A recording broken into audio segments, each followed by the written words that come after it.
حضرت حافظ و قاری رضوان احمد صاحب قبلہ مداح رسول جناب انور قادری صاحب و جملہ برادران ملت اسلامیہ پردے کے حوالے سے سننے والی ماؤں اور بہنوں، السلام علیکم ورحمۃ اللہ وبرکاتہ۔ معزز سامعین، بڑے ہی بہترین انداز میں آپ نے نعت و مناقب مداحان رسول اکرم صلی اللہ تعالی علیہ وآلہ وسلم سے سنی اور نصیحت آمیز کلمات حافظ و قاری رضوان صاحب کی زبانی سنے اور بہت کچھ حاصل کیا۔ کچھ دیر کے لیے میں بھی حاضر ہوں، مجھے آپ کی نیندوں کا خیال ہے، لہذا میں چند منٹ ہی کچھ کہوں گا، لیکن میری گزارش ہے کہ آپ دل جمعی کے ساتھ سنیں۔ سب لوگ ہاتھ اٹھا کر کہیں یا رسول اللہ۔ نحمدہ ونصلی علی رسولہ الکریم، اما بعد فاعوذ باللہ من الشیطان الرجیم، بسم اللہ الرحمن الرحیم۔ قل ان کنتم تحبون اللہ فاتبعونی یحببکم اللہ۔ صدق اللہ مولانا العظیم وصدق رسولہ النبی الامین المکین الکریم، ونحن علی ذلک لمن الشاہدین والشاکرین، والحمد للہ رب العالمین۔ آئیے ہم سب مل کر ساری کائنات کے مرکز عقیدت مصطفیٰ جان رحمت، شمع بزم ہدایت، بے کسوں کے کس، یتیموں کے ماوا، غریبوں کے ملجا، حضور احمد مجتبی محمد مصطفیٰ صلی اللہ تعالی علیہ وآلہ وسلم کی بارگاہ عالیہ میں ہدیہ درود و سلام پیش کریں اور جھوم جھوم کر پڑھیں۔ اللہم صلی علی سیدنا شفیعنا حبیبنا کریمنا مولانا محمد وبارک وسلم علیہ صلاۃ و سلام علیک یا سیدی یا رسول اللہ صلی اللہ تعالی علیہ وسلم۔ محترم و مکرم سامعین، اللہ تبارک و تعالی قرآن مجید فرقان حمید میں ارشاد فرما رہا ہے، قل اے محبوب آپ فرما دیجئے، ان کنتم تحبون اللہ، اگر تم اللہ کو دوست بنانا چاہتے ہو، فاتبعونی تو تم میری اتباع کرو، یحببکم اللہ، اللہ تبارک و تعالی تم کو اپنا دوست بنا لے گا۔ اب سامعین اکرام، ہم اگر معاشرے کے ذہنوں کو کھنگالیں، انسان کے شب و روز کا ہم جائزہ لیں، تو ایک بات ہمیں اچھے طریقے سے معلوم ہوتی ہے، یہ انسان کی فطرت ہے کہ انسان جس سے محبت کرتا ہے اپنے اس محبوب کی ہر ادا پر قربان ہونے کی کوشش کرتا ہے، اپنے محبوب کی گلیوں کے بارہا چکر لگاتا ہے اور اس کے دل میں یہ تمنا ہوتی ہے کہ میرے محبوب کا دیدار ہو جائے اور اس دیدار پر میں اپنی جان کو قربان کر دوں۔ یعنی پتہ چلا انسان جس سے محبت کرتا ہے تو اس جانے جانا کے قدموں پر اپنی جان کو نچھاور کرنے کی کوشش کرتا ہے۔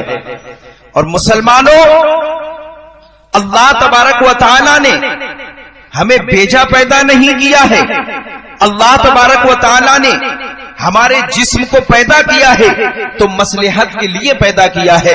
مسلمانوں، ہاتھ کو پیدا کیا ہے تو پکڑنے کے لیے پیدا کیا ہے، پیر کو پیدا کیا ہے تو چلنے کے لیے پیدا کیا ہے، زبان ہمیں عطا کی ہے تو بولنے کے لیے زبان عطا کی ہے، ہمیں آنکھیں دی ہے تو دنیا کے نظارے دیکھنے کے لیے آنکھیں دی ہے، ہمیں عقل دی ہے تو سوچنے کے لیے عقل دی ہے۔ تو مسلمانوں، اللہ تبارک و تعالی نے جسم کے ہر عضو کو بنایا ہے تو کوئی نہ کوئی ڈیوٹی بخشی ہے مسلمانوں، لیکن اس جسم انسانی کا ایک بادشاہ ہے، ایک سلطان ہے جسے دل کہا جاتا ہے۔ جب جسم کے ہر حصے کو اللہ تبارک و تعالی نے ڈیوٹی بخشی ہے تو جو بادشاہ ہوتا ہے، جو قوم کا بڑا عہدیدار ہوتا ہے، جو قوم کا صدر ہوتا ہے، اللہ تبارک و تعالی جو ہے اس کو بہترین کام دیا کرتا ہے، اس کی ڈیوٹی بھی اعلیٰ ہوا کرتی ہے۔ تو مسلمانوں، آخر دل جو ہے جس میں انسانی کا بادشاہ ہے اس کی ڈیوٹی کیا ہے؟ تو مسلمانوں جب ہم کتابوں کا مطالعہ کریں گے،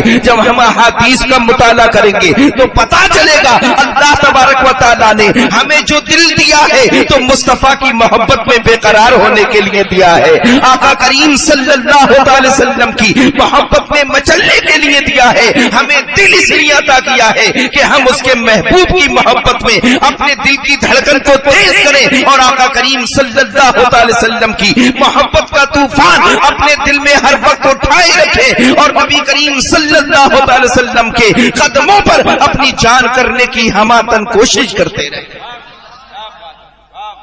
لیکن مسلمانوں آج ہمارا حال جدا گانا ہے، ہم صرف کھوکھلے دعوے کرتے ہیں کہ ہم عاشق رسول ہیں۔ آپ دیکھیں صحابہ اکرام رضوان اللہ تعالی علیہم اجمعین کا عمل کیا تھا۔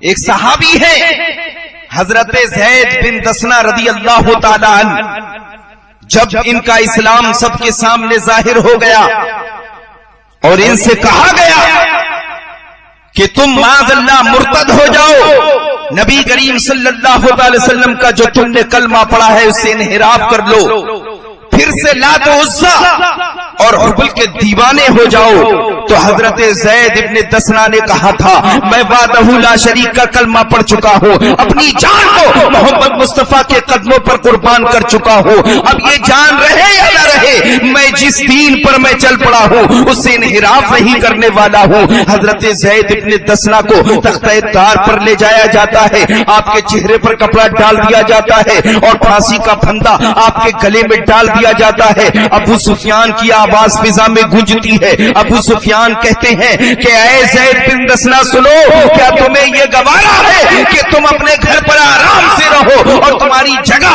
جو تمہارے محمد صلی اللہ علیہ وسلم ہے ان کو تختہ دار پر لٹکا دیا جائے؟ جب اتنا سننا تھا تو حضرت زید بن دسنہ کے جسم میں جنبش آتی ہے، آپ غصے سے لال پیلے ہو جاتے ہیں، کانپنے لگتے ہیں اور کہتے ہیں کہ اے ابو سفیان سن لے، میں یہ گوارا نہیں کر سکتا کہ میرے آقا اپنے گھر میں ہو اور انہیں چھوٹا سا کانٹا چبھ جائے، میں یہ گوارا نہیں کر سکتا تو میرے نبی تختہ دار پر آئے، یہ میں کیسے گوارا کر سکتا؟ یہ محبت رسول ہے۔ آج ہم صرف کھوکھلے دعوے کرتے ہیں، سلام کی دو کڑی دو اشعار پڑھ لینے کو ہم سمجھتے ہیں کہ ہم نے بہت بڑا کام کر لیا۔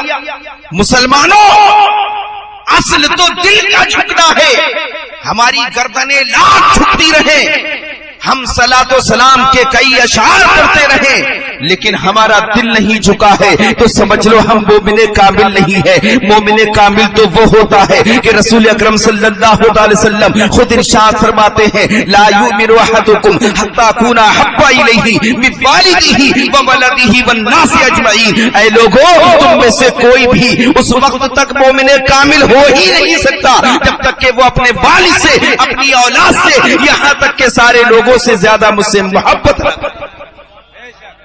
یہ محبت رسول ہے۔ آپ دیکھیں حضرت عمر رضی اللہ تعالی عنہ نبی کریم صلی اللہ علیہ وسلم کی محفل میں حاضر ہوتے ہیں، کیا دیکھتے ہیں؟ ایک نوجوان سب سے پیچھے بیٹھا ہوا ہے اور اس کی گردن لوگوں سے زیادہ جھکی ہوئی ہے۔ جب حضرت عمر رضی اللہ تعالیٰ عنہ نے اتنا دیکھا تو اس نوجوان کے پاس تشریف لے جاتے ہیں، حضرات گرامی اور کشف کے ذریعے دیکھ لیتے ہیں کہ نوجوان کی گردن تو جھکی ہے لیکن اس کا دل جو ہے محبت رسول سے سرشار نہیں ہے، اس کا دل صحیح معنوں میں آقا کریم صلی اللہ علیہ وسلم کی بارگاہ میں نہیں جھکا ہے۔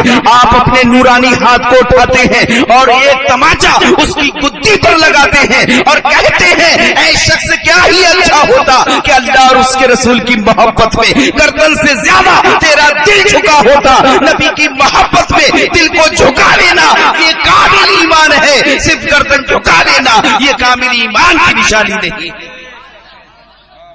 اور جس کا دل جھکا ہوتا ہے وہ کیا گناہوں کی طرف جاتا ہے؟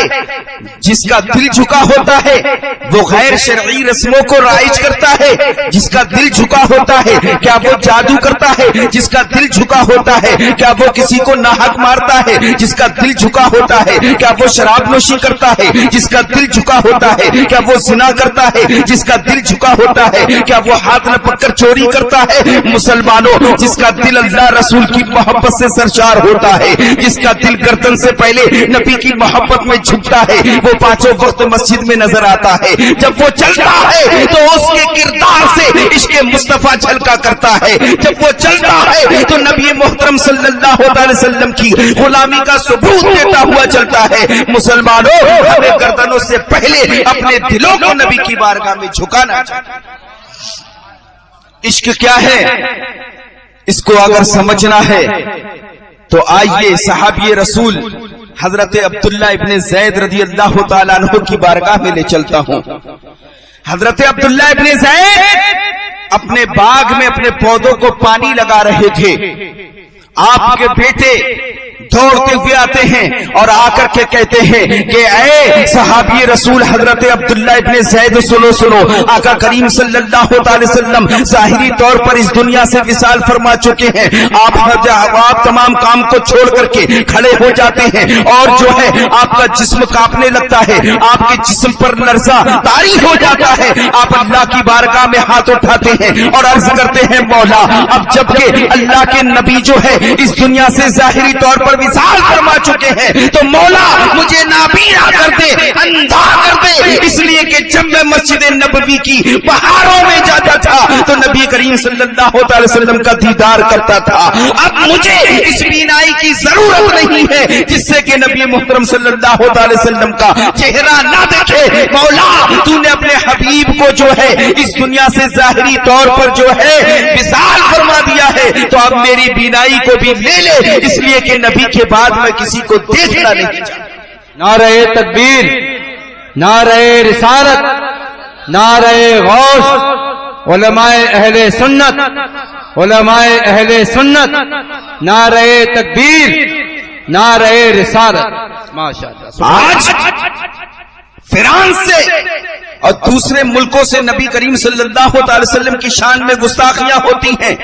خود ہمارے ملک ہندوستان میں کچھ لوگ گستاخیاں کرتے ہیں، ہم خاموش تماشائی بن کر بیٹھے رہتے ہیں. مسلمانوں، یہ عشق نہیں ہے. اگر نبی کریم صلی اللہ علیہ وسلم سے عشق ہے تو عشق کی حرارت بھی اپنے سینوں میں رکھو.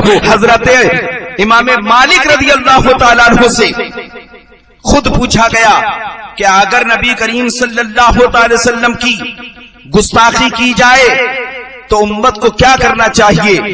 تو آپ نے فرمایا کہ امت کو اس کا جواب دینا چاہیے، گستاخ کو سزا دینی چاہیے. حضرات گرامی، کہا کہ اگر ایسا نہ ہو تو اللہ کے اس بندے نے فرمایا کہ امت کو پھر مر جانا چاہیے، اس لیے کہ نبی کریم صلی اللہ علیہ وسلم کی گستاخی کوئی بھی مومن برداشت نہیں کر سکتا ہے. تو مسلمانوں، ہمیں اپنے اندر عشق مصطفیٰ صلی اللہ علیہ وسلم صحیح معنوں میں جگانا ہے اور نبی کریم صلی اللہ علیہ وسلم کے قدموں پر اپنی جان کو قربان کرنے کی ہماتن کوشش کرتے رہنا ہے. اور نبی کریم صلی اللہ علیہ وسلم جو پیغام اس دنیا میں پھیلا کر کے ظاہری طور پر تشریف لے گئے ہیں اسے دنیا کے کونے کونے تک ہمیشہ پہنچانے کی کوشش کرنی چاہیے. لیکن مسلمانوں، آج ہمارا حال جدا گانا ہے. ہم گناہوں میں ملوث ہیں. آج ہر کوئی چاہتا ہے، دنیا میں 95% لوگوں کے پاس اولاد ہے اور ہر اولاد جو دنیا میں آتی ہے اس کے ماں باپ یہ سوچتے ہیں کہ میرا بیٹا جو ہے فرما بردار ہو، اطاعت گزار ہو. ہر کوئی یہ چاہتا ہے کہ اپنے اولاد کے نصیبے کو اچھا کر دے اور وہ اپنے والدین کا فرما بردار ہو. لوگ اسے ڈاکٹر بناتے ہیں، انجینئر بناتے ہیں، بہت ساری تعلیم دیتے ہیں. لیکن مسلمانوں، کوئی ڈاکٹر ہو تو مسلمانوں اگر کوئی ڈاکٹر بن جائے تو یہ ضروری نہیں ہے کہ وہ والدین کا فرما بردار ہو. اگر کوئی انجینئر بن جائے تو یہ ضروری نہیں ہے کہ وہ والدین کا فرما بردار ہو. اگر کوئی جو ہے دنیاوی تعلیم اعلیٰ سطح پر حاصل کر لے تو بھی یہ ضروری نہیں ہے کہ وہ ماں باپ کا فرما بردار ہو. ماں باپ کی فرما برداری اگر چاہیے تو اپنی اولاد کو غلام مصطفیٰ بناؤ، اپنی اولاد کو نبی کا دیوانہ بناؤ، اس لیے کہ جو نبی کا دیوانہ ہوگا وہ والدین کا گستاخ نہیں ہوگا، وہ ہمیشہ والدین کی فرما برداری۔ محبت رسول ایک ایسا روشن چراغ ہے جو خود بھی روشن ہوتا ہے اور دوسروں کو بھی روشنی دیتا ہے۔ حسن مصطفیٰ صلی اللہ تعالی علیہ وسلم ہے یہ ایسی چیز کہ جس نے دیکھا وہ دیوانہ ہو گیا۔ آج دیکھیں حسن کی وجہ سے کتنی جنگیں ہوتی ہیں، حسن کی وجہ سے قتل ہوا کرتے ہیں، حسن کی وجہ سے مار پیٹ ہوا کرتی ہے۔ دنیا کا پہلا قتل بھی حسن کی بنا پر ہوا ہے، آپ تاریخ اٹھا کر کے دیکھیں۔ لیکن مصطفیٰ صلی اللہ علیہ وسلم کا حسن ایسا ہے کہ جس کی وجہ سے مار کاٹ نہیں ہوتی ہے بلکہ دنیا میں اخلاق پھیلا کرتا ہے۔ نبی کریم صلی اللہ علیہ وسلم کا حسن جو ہے لوگوں کو فائدہ پہنچایا کرتا ہے۔ نبی کریم صلی اللہ علیہ وسلم کے حسن سے دوسروں کو بھی حسن ملا کرتا ہے۔ مسلمانوں، یہ کوئی ہوائی فائرنگ نہیں ہے، میرے نبی کا حسن تو ایسا ہے جو دوسروں کو بھی حسن بانٹ دیا کرتا ہے۔ ایک موقع پر نبی کریم صلی اللہ علیہ وسلم کے صحابہ نبی کریم صلی اللہ علیہ وسلم کے ساتھ موجود ہیں، حضرت علی بھی موجود ہیں۔ پانی ختم ہو گیا، نبی کریم صلی اللہ علیہ وسلم نے ارشاد فرمایا، علی پہاڑی کے پیچھے جاؤ، ایک حبشی غلام مشکیزے میں پانی بھر کر جا رہا ہے، اسے بلا کر کے لاؤ۔ مسلمانوں، نبی کریم صلی اللہ علیہ وسلم کے صحابہ جب اتنا سنتے ہیں تو خوش ہو جاتے ہیں، حضرت علی دوڑ کر کے جاتے ہیں۔ آج جو لوگ خود کو اہل حدیث کہتے ہیں اور اپنے آپ کو اہل قرآن کہتے ہیں، وہ لوگ کہتے ہیں کہ نبی کریم صلی اللہ علیہ وسلم کو معاذ اللہ پیٹ پیچھے کا علم نہیں تھا، تو ہمیں ان وہابیوں سے نہیں سیکھنا ہے بلکہ صحابی سے سیکھنا ہے کہ نبی کریم صلی اللہ علیہ وسلم کی شان کیا ہے۔ مسلمانوں، اگر نبی کریم صلی اللہ علیہ وسلم کو علم غیب نہیں ہوتا حضرات گرامی، تو آپ کیسے بتاتے کہ پہاڑی کے پیچھے جو ہے ایک جو ہے حبشی غلام جا رہا ہے جس کے پاس مشکیزے میں پانی ہے؟ پتا چلا نبی کریم صلی اللہ علیہ وسلم کو عطائی علم غیب ہے حضرات گرامی۔ اسی لیے تو امام عشق کو محبت پکار کر کے کہتے ہیں، اور کوئی غیب کیا تم سے نہا ہو بھلا، جب نہ خدا ہی چھپا تم پہ کروڑ۔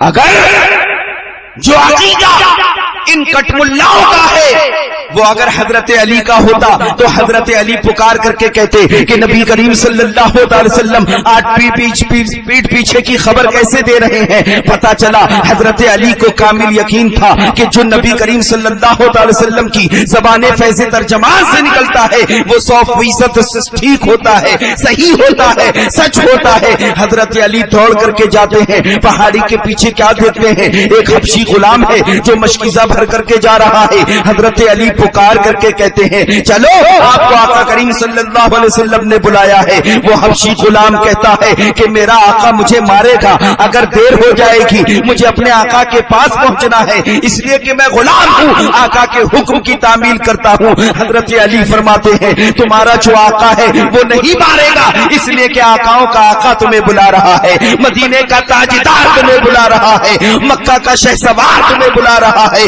حضرات گرامی، وہ حبشی غلام حضرت علی کے پیچھے پیچھے نبی کریم صلی اللہ علیہ وسلم کی بارگاہ میں حاضر ہو جاتا ہے۔ اب نبی کریم صلی اللہ علیہ وسلم ایک پیالہ لیتے اور کہتے اس میں پانی ڈالو۔ وہ حبشی غلام کہتا ہے کہ اے مدینے کے تاجدار، اگر میں نے آپ کو ایک پیالہ پانی دے دیا تو میرا آقا ناراض ہو جائے گا، اس لیے کہ پانی کم ہو جائے گا، پھر مجھے وہ مارے گا۔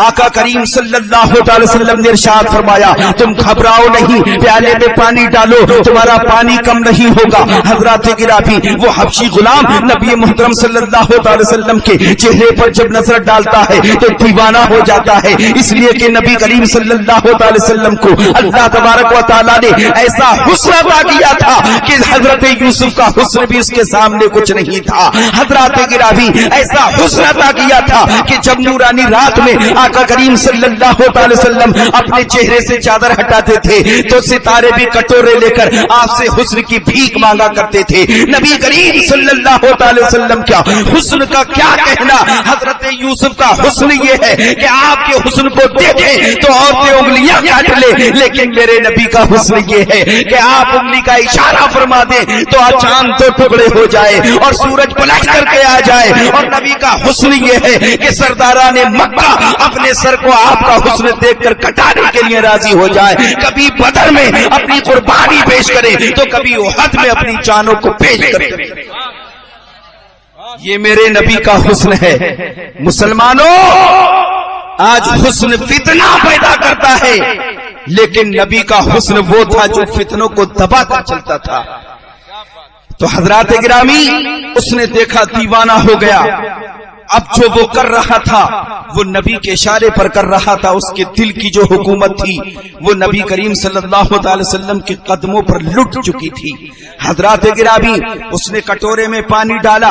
آقا کریم صلی اللہ علیہ وسلم نے کٹورے میں اپنی مبارک انگلیوں کو ڈال دیا. اور جب مبارک انگلیوں کو ڈالنا تھا آقا کریم صلی اللہ علیہ وسلم اب صحابہ کرام سے ارشاد فرماتے ہیں، اے پیارے صحابہ، سیراب ہو کر کے پانی پیو. جتنے لوگ ہیں قافلے کے سارے لوگوں کو پانی پلاؤ، جانوروں کو بھی پانی پلا دو. پانی کو ذخیرہ کر کے رکھ لو، آئندہ کام آئے گا. حضرات گرامی، آقا کریم صلی اللہ علیہ وسلم نے اپنی مبارک انگلیوں کو ڈال رکھا ہے. قافلے کے سارے لوگ پانی پی لے لیتے ہیں، جانور بھی پانی پی لے لیتے ہیں. اور حضرات گرامی، اس کے بعد پانی کو ذخیرہ کر لیا جاتا ہے، مشکیزوں میں بھر لیا جاتا ہے. لیکن کٹورے کا پانی کم نہیں ہو رہا ہے. بریلی کے تاجدار جب دیکھتے ہیں تو پکار اٹھتے ہیں. بریلی کے تاجدار نے کیا کہا؟ انگلیاں ہیں فیض پر، ٹوٹے ہیں پیاسے جھوم کر. انگلیاں ہیں فیض پر، ٹوٹے ہیں پیاسے جھوم کر. ندیاں پنجاب رحمت کی ہیں جاری، واہ واہ. حضرات گرامی، کٹورے کا پانی کم نہیں ہوتا ہے. وہ دیکھ کر کے حیران ہے. حضرات گرامی، آقا کریم صلی اللہ علیہ وسلم فرماتے ہیں، جتنا پانی تو نے دیا تھا وہ بھی اپنا واپس لے لے. وہ حبشی غلام جتنا پانی کم ہوا تھا اس کو لے لیتا ہے، اپنے مشکیزے میں بھر لیتا ہے، لیکن کٹورے کا پانی کم نہیں ہوا ہے. نبی کریم صلی اللہ علیہ وسلم ارشاد فرماتے ہیں، اے حبشی، میں نے کہا تھا نا پانی کم نہیں ہوگا. حضرات گرامی، اب آقا کریم صلی اللہ علیہ وسلم ارشاد فرماتے ہیں، اب تم اپنے آقا کے پاس جا سکتے ہو. لیکن وہ کہتا ہے کہ میرا آقا مجھے مارے گا اس لیے کہ دیر ہو گئی ہے. آقا کریم صلی اللہ علیہ وسلم ارشاد فرماتے ہیں، اس سے جا کر کہہ دینا مدینے کے تاجدار کے پاس گیا تھا اس لیے دیر ہو گئی. وہ کہتا ہے کہ اے آقا، کوئی نشانی تو ہونی چاہیے، کوئی نشانی تو ہونی چاہیے جو جا کر کے میں اپنے آقا کو دکھاؤں. آقا کریم صلی اللہ علیہ وسلم کا حسن میں نے کہا تھا کہ ایسا ہے کہ جو دوسروں کو بھی حسن بخش دیا کرتا ہے. آقا کریم صلی اللہ علیہ وسلم نے اپنے نورانی ہاتھ کو اٹھایا. وہ حبشی غلام جس کا رنگ کالا تھا، جس کے ہونٹ موٹے تھے، جس کی آنکھیں چھوٹی تھی، جس کا چہرہ پھٹا تھا، حضرات گرامی، اپنے مبارک ہاتھ کو آپ نے اٹھایا ہے اور جب اس کے چہرے پر پھیرا ہے تو سیاہ چہرہ سفید ہو جاتا. یہ شان آقا کریم صلی اللہ علیہ وسلم کے حسن کی ہے کہ جو دوسروں کو بھی حسن بانٹتا ہوا نظر آ رہا ہے. حضرات گرامی، جب وہ اپنے آقا کے پاس پہنچتا ہے، کہتا ہے آقا یہ لو مشکیزہ میں پانی لے کر کے آیا ہوں. وہ کہتا ہے کہ تو کون ہے؟ تو تو خوب روح ہے. وہ کہتا ہے کہ میں آپ کا غلام ہوں. لیکن آقا کہتا ہے کہ تو میرا غلام کیسے ہو سکتا ہے؟ میرا غلام تو حبشی تھا، کالا تھا، موٹے ہونٹ والا تھا، اس کا چہرہ تو جو ہے خوبصورت نہیں تھا. وہ اپنی پوری ردا سناتا ہے. قسم خدا کی، نبی کریم صلی اللہ علیہ وسلم کا حسن وہ ہے جو فتنے دبا کر چلتا ہے اور دوسروں کو بھی حسن بانٹتا ہوا. تو پتہ چلا نبی کریم صلی اللہ علیہ وسلم کے حسن سے دوسروں کو بھی حسن ملتا ہے. تو مسلمانوں، ہمیں اپنے بچوں کو تعلیم یہ دینی چاہیے کہ وہ غلامان مصطفیٰ بنے، اور جو غلام مصطفیٰ بنتا ہے وہ والدین کا بھی فرما بردار ہوتا ہے۔ آج ضرورت ہے کہ ہم تحفظ ناموس رسالت کے لیے اپنی کمروں کو کس لیں۔ نبی کریم صلی اللہ علیہ وسلم کا صحیح معنوں میں دیوانہ وہی ہے جو اپنے نبی کی ادنا سی گستاخی کو بھی برداشت نہ کر سکے، یہی تو جو ہے کامل ایمان ہے۔ آج مسلمانوں چاروں طرف سے یہ الغار ہے، ہمیں اس کے لیے کمر کسنی چاہیے اور ادنا سی بھی گستاخی برداشت نہیں کرنی چاہیے، اس لیے کہ جو گستاخیاں سنتے ہیں دنیا اور زیادہ ہمت کرتی ہے اور گستاخیاں کرتی ہے۔ صرف ایک تاریخی بات بتاؤں اور رخصت ہو جاؤں، عمل کرنے کے لیے تھوڑی ہی گفتگو کافی ہے۔ ترکی کے مشہور خلیفہ عبد الحمید ثانی، جنہوں نے 1876 سے لے کے 1909 تک حکومت کی ہے، حضرات گرامی ان کے دور میں ایک دن یہ دربار میں بیٹھے ہوئے تھے، شاہانہ لباس پہن کر کے، ایک درباری ایک پیپر لے کر آتا ہے اور پڑھ کر کے سناتا ہے کہ آقا کریم صلی اللہ علیہ وسلم کا فرانس نے کارٹون جاری کیا ہے اور کہتا ہے کہ نبی کریم صلی اللہ علیہ وسلم کی زندگی پر وہ ڈرامہ بنا رہے ہیں، اور ایک شخص نبی کریم صلی اللہ علیہ وسلم کا کردار نبھانے والا ہے۔ اللہ اکبر! جب اتنا عبد الحمید نے سنا تو وہ جو ہے لرز جاتے ہیں، آپ کا دل کانپنے لگتا ہے، آپ کے پیر کانپنے لگتے ہیں، اور پیپر کو لے کر کے خود زور زور سے پڑھنے لگتے ہیں۔ اللہ اکبر کبیرہ! جب پڑھنے لگتے ہیں تو آپ غصے سے لال پیلے ہو جاتے ہیں، اعلان کرتے ہیں ابھی ابھی جو ہے فرانس کے سفیر کو بلایا جائے۔ فرانس کے سفیر کو بلایا جاتا ہے، اتنے میں آپ شاہانہ لباس پہن کر کے آتے ہیں جو آپ جنگوں میں پہنا کرتے تھے، اپنے ہاتھ میں تلوار لے لیتے ہیں۔ جب سفیر آتا ہے تو آپ کہتے ہیں سنا ہے تمہارے ملک نے نبی کریم صلی اللہ علیہ وسلم کی زندگی پر ایک ڈرامہ لکھا ہے، اور ایک شخص نبی کریم صلی اللہ علیہ وسلم کا کردار نبھانے والا ہے۔ آپ اتنا کہتے ہوئے اس کے قریب جاتے ہیں اور تلوار کو اٹھا لیتے ہیں۔ اللہ اکبر کبیرہ! وہ سفیر کانپنے لگتا ہے۔ تاریخی جملے نبی کریم صلی اللہ علیہ وسلم کا یہ غلام ارشاد فرماتا ہے، کہتے ہیں کہ ہم مسلمان ہیں، نبی کریم صلی اللہ علیہ وسلم کی جو ہے قدموں پر ہم اپنی جان کو قربان کر دیں گے۔ اگر جو ہے کسی نے نبی کریم صلی اللہ علیہ وسلم کا کردار نبھایا تو ہم ان کے سروں کو تن سے جدا کر دیں گے۔ یہ کہتے ہوئے آپ دربار سے نکل جائیں۔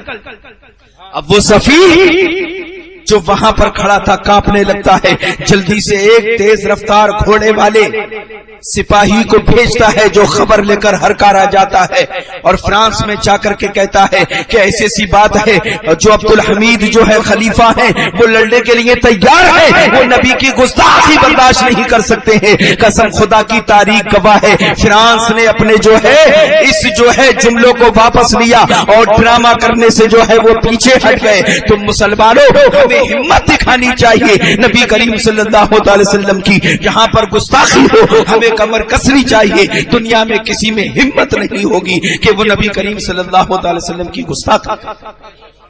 لہذا صحیح معنوں میں عاشق